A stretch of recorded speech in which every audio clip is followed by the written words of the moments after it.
Olfactory lobes. So we are discussing about olfactory lobes. Good morning, children. Olfactory lobes we are discussing. The anterior part of the brain. Anterior part of the brain made with. Okay, anterior part of the brain made with a short club shaped structures. Those short club shaped structures only we are calling what we call olfactory lobes. Then each lobe have how many parts it seems? Two parts. Anterior part of the each lobe is olfactory bulb and the posterior part is what you call the posterior part is olfactory tract. Remember these two names, bulb and tract. So these two are covered by what you call cerebral hemispheres. Cerebral hemispheres. Okay, they are covered with cerebral hemispheres, only visible in the ventral view, only visible only in ventral view. Okay, which one? Is olfactory bulb and olfactory tract visible in ventral view only, we can see that.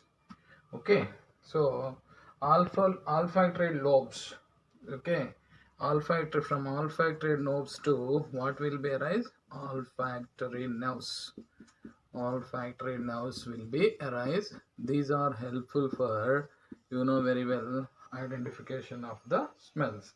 Okay, these are the olfactory nerves. These are all olfactory lobes lobes and nerves helpful for what? Identification of the smell. This point you should have to remember. Next, the most important concept we are discussing, that is diencephalon. What is that one? Diencephalon.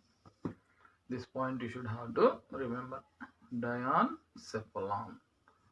Okay, diencephalon. Diencephalon, it lies in the inferior side of the inferior, remember this word, inferior. Okay, inferior side of the cerebrum. Inferior side of the cerebrum. Okay, below the cerebrum it will be present. This is the first point about diencephalon, and this is visible visible in ventral view. Visible in ventral view of the brain. Ventral view of the brain, visible only in the ventral view of the brain. Its roof is called, the diencephalon roof is called, very important. The roof is called what you call epithalamus. Epithalamus, most important thing. And sides are called the sides are called what do you call sides are called thalami. Sides are called thalami. And its floor is terminus. Floor is there, no? The floor part. The floor is termed as, very important points, ma. That is called hypothalamus. So epithalamus, thalami, hypothalamus. These points you should have to remember. So diencephalon has a narrow cavity called, this diencephalon have narrow cavity.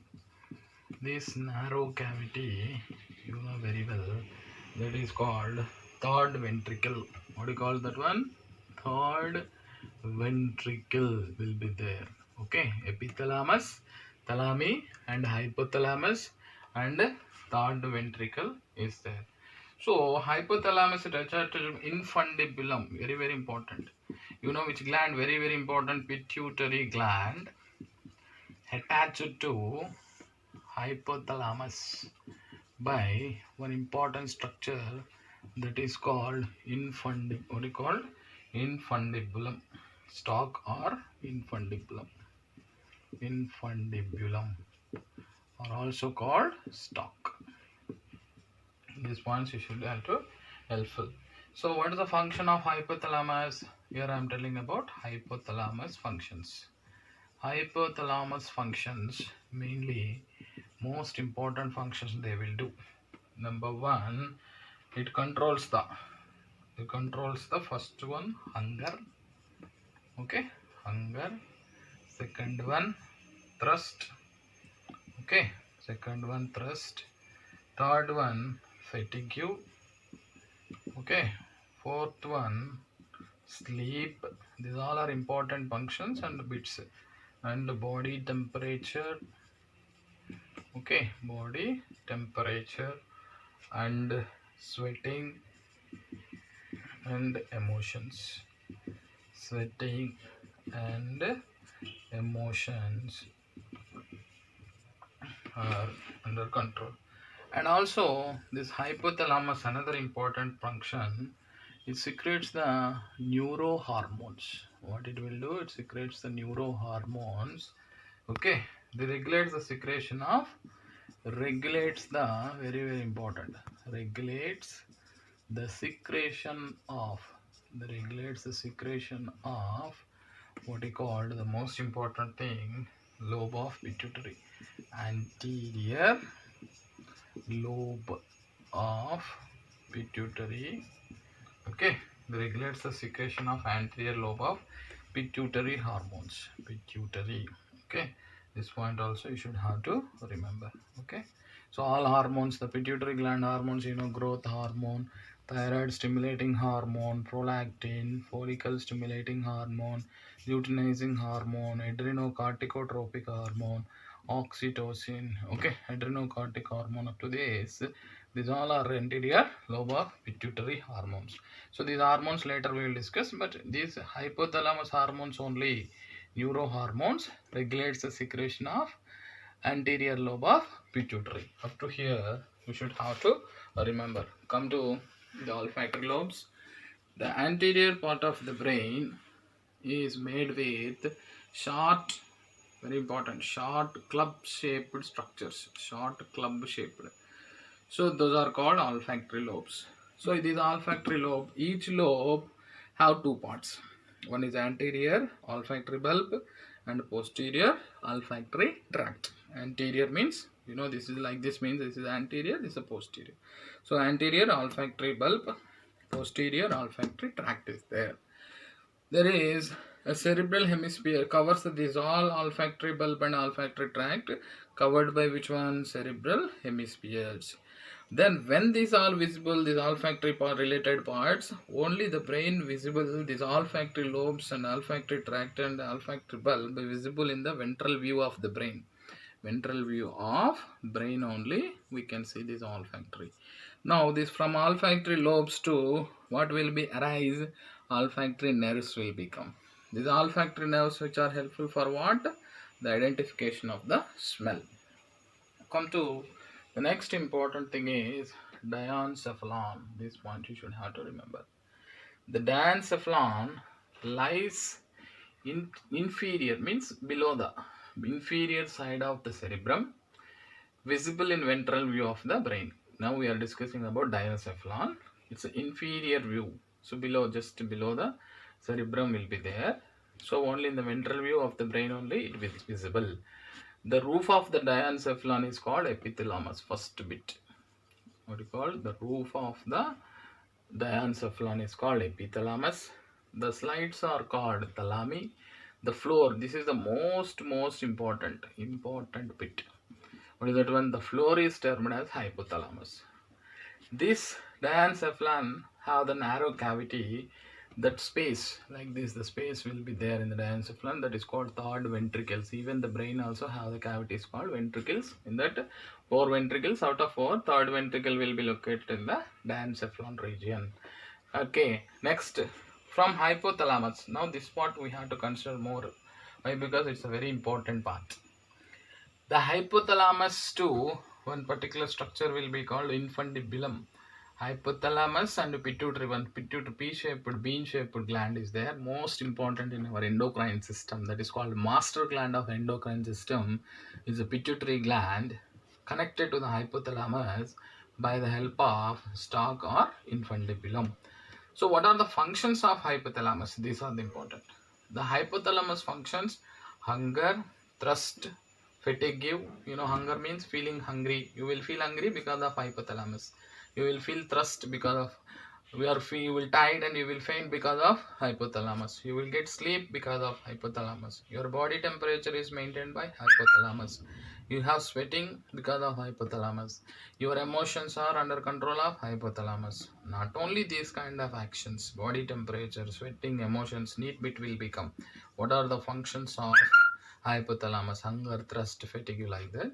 And not only that, the hypothalamus helpful for the releasing of neurohormones.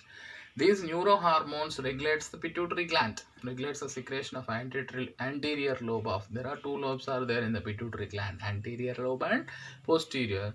The neurohormones of hypothalamus regulates the secretion of anterior pituitary, like growth hormone, thyroid stimulating hormone, prolactin, follicle stimulating hormone, luteinizing hormone, and adrenocorticotropic hormone. Like that, there will be, okay, the diencephalon will be there. The next most important part we are going to discuss, that is midbrain. So we are discussed forebrain, we discussed. Next one we are discussing about what is called the midbrain. What is midbrain and how the midbrain will be. Okay, these are all the things we will be discussing.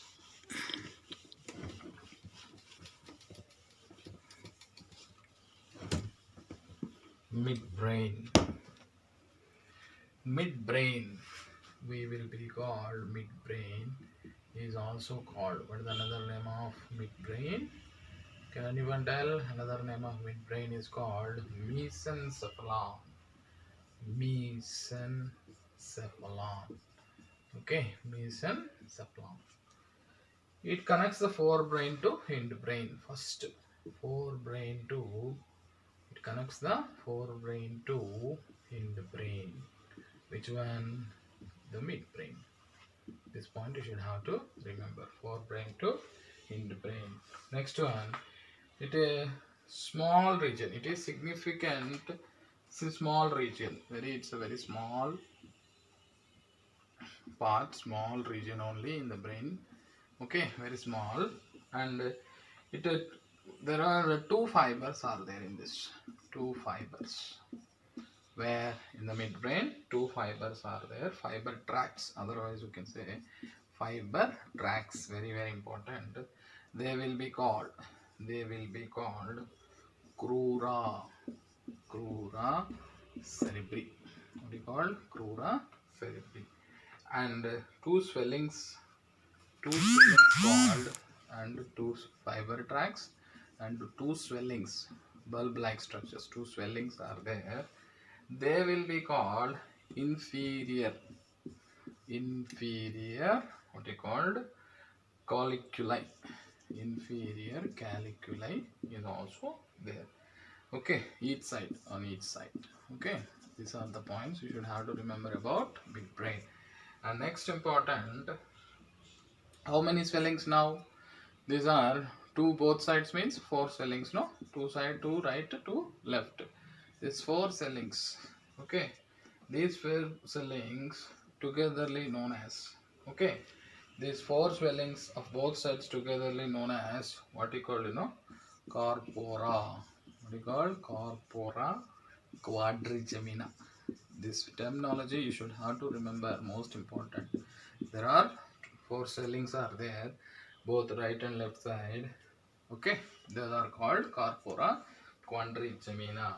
Okay, so next one, auditory reflexes. They contains auditory reflexes. Okay, auditory reflexes. Okay, next one, next the superior, the where this superior, okay, colliculi contains these auditory reflexes. Next one, the midbrain main function what? It is helpful for the movement, control of movement reflexes. Main function what? Movement reflexes. This point you should have to remember. Okay, important.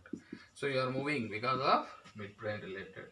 So what are those? Mainly the head. Observe carefully. Head, neck. Okay, head, neck, and trunk. These all are response to which one? Okay, response to visual and auditory stimuli. Response to visual, okay, visual and auditory stimuli. These points also you should have to remember. What I am telling is the head, neck, trunk. Okay, these are move because of which one? Visual and auditory stimuli of the midbrain. Next, eye muscles. Okay, eye muscle. Next important thing is eye muscle and changes in the pupil size. You know, pupil size, eye. What do you call it? Sclera. Like that parts are there or not? Eye retina, sclera, cornea. So their pupil is there or not? Changes of the pupil size. Changes in pupil size also under control of which one? Midbrain. Okay. Next one. This is about midbrain. The last one we are going to discuss about last part of the brain. What is the last part of the brain? That is called hindbrain. What do you call hindbrain? So last, but this is the most important part. The hindbrain consists of three parts. What are the three parts of hindbrain? First one is very important. That is called cerebellum. The second one is called pons, and the last one is called medulla oblongata. What is called? Medulla oblongata. Cerebellum, pons, medulla oblongata. So first we are going to discuss about cerebellum. What is the cerebellum function? This one you have to remember. Cerebellum lies the roof of the hindbrain. Lies roof of the hindbrain. First part. Hindbrain first part is cerebellum. The next one, okay, it is helpful for coordination of body movements and posture. Body movements and what we called posture. Body movements and posture. This point you should have to remember. The next one, pons. The pons function is, it is helpful for the just above the medulla. The lies in just above the medulla. You know very well, medulla oblongata. So this, what is the function of this? The pons helpful for the regulation of respiration. Regulation means respiratory rhythm center. Like that will be there. That will become next year. Regulation of respiration under control of pons. The next one is medulla oblongata. What is called? Medulla oblongata. These points also you should have to remember. Medulla oblongata. So medulla oblongata is the floor of hindbrain. Floor of hindbrain. So very important. Floor of hindbrain. Okay. So this is, it continues with the spinal cord. Okay. Medulla oblongata continue with the spinal cord. Okay. What are the functions of the medulla oblongata? Functions. The functions, first one is heartbeat. The first one what? It regulates the heartbeat and regulates the movement, breathing movements. See how many very important. This is a neat bit. Heartbeat, breathing movements, and next important, the blood vessels movement, contraction and relaxation of blood vessels. The next one, BP, blood pressure and swallowing. Okay, how many functions you see? Swallowing. The next one, coughing, cough. Next, sneeze. Like this, all parts are, and vomiting, and also vomiting under control of medulla oblongata. So once you see, children, this is the most important. We are discussing about midbrain. The midbrain is also called mesencephalon. What's the function of midbrain? Midbrain connects the forebrain to hindbrain. Simple. It's a very small region in the brain, but the midbrain contains two fiber tracts called crura cerebri. Fiber tracts are called crura cerebri. There will be two swellings each. There are the right and left side, no? Right and left side. Two swellings means how many? Four swellings are there. These swellings are called, what do you call these swellings are called? Inferior colliculi and superior colliculi on each sides. This 2 plus 2, how many? 2 plus 2 swellings, how many? 4. The 4 swellings togetherly called, what do you call that one? Corpora quadrigemina. Crura cerebri tracts.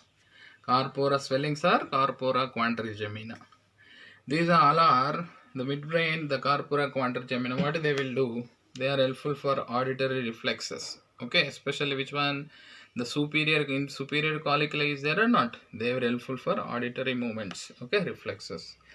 The movement of reflexes is very, very important. What is that one? The movement reflexes. Okay, this movement reflexes under control of midbrain. So your body is moving because of the midbrain.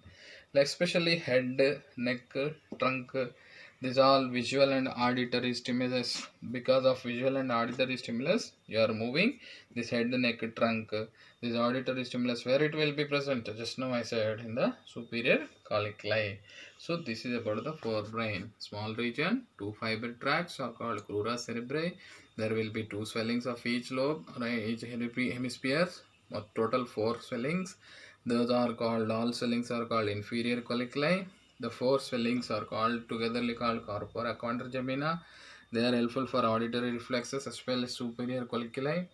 And movement reflexes under control of this, okay, what you called corpora quadrigemina, and also head, neck, trunk. These are moving towards to the visual and auditory stimulus because of this corpora quadrigemina. Next, like eye muscles, you are moving eye muscles, and changes in the pupil size also because of this, what you call corpora quadrigemina, and what you called reflexes. Okay, next one is hindbrain. What is hindbrain? Last brain. The hindbrain is made with 3 important parts. Number 1, cerebellum. Number 2, pons. Number 3, medulla oblongata. Cerebellum lies where it will be present. Lies roof of the hind part. Helpful for body movements and posture. What is the function of very neat bit? Neat bit. This is a neat bit. Cerebellum lies roof of the hind part. Helpful for body movements and posture. Second part is pons, just above the medulla. It is a neat bit, regulation of respiration. The third part is medulla oblongata. It continues with spinal cord. It's a floor of hindbrain. Medulla oblongata is a floor of hindbrain. It helpful for what? It is also neat bit. What is the neat bit functions of medulla oblongata? Helpful for heartbeat, helpful for breathing movements, blood vessels, blood pressure, swallowing, sneeze, coughing, vomiting. These are all under control of medulla oblongata. So till now we discussed about what? Forebrain, midbrain, hindbrain. So this is a trunk, midbrain related visual and auditory stimulus. They are moving towards the visual and auditory stimuli because of this what is called midbrain corpora quadrigemina. So these are the hindbrain. So next class we will discuss about another content, that is the difference between what is called the cerebrum and cerebellum, and functions of the brain we will be discuss. Thank you very much children. Thank you lot.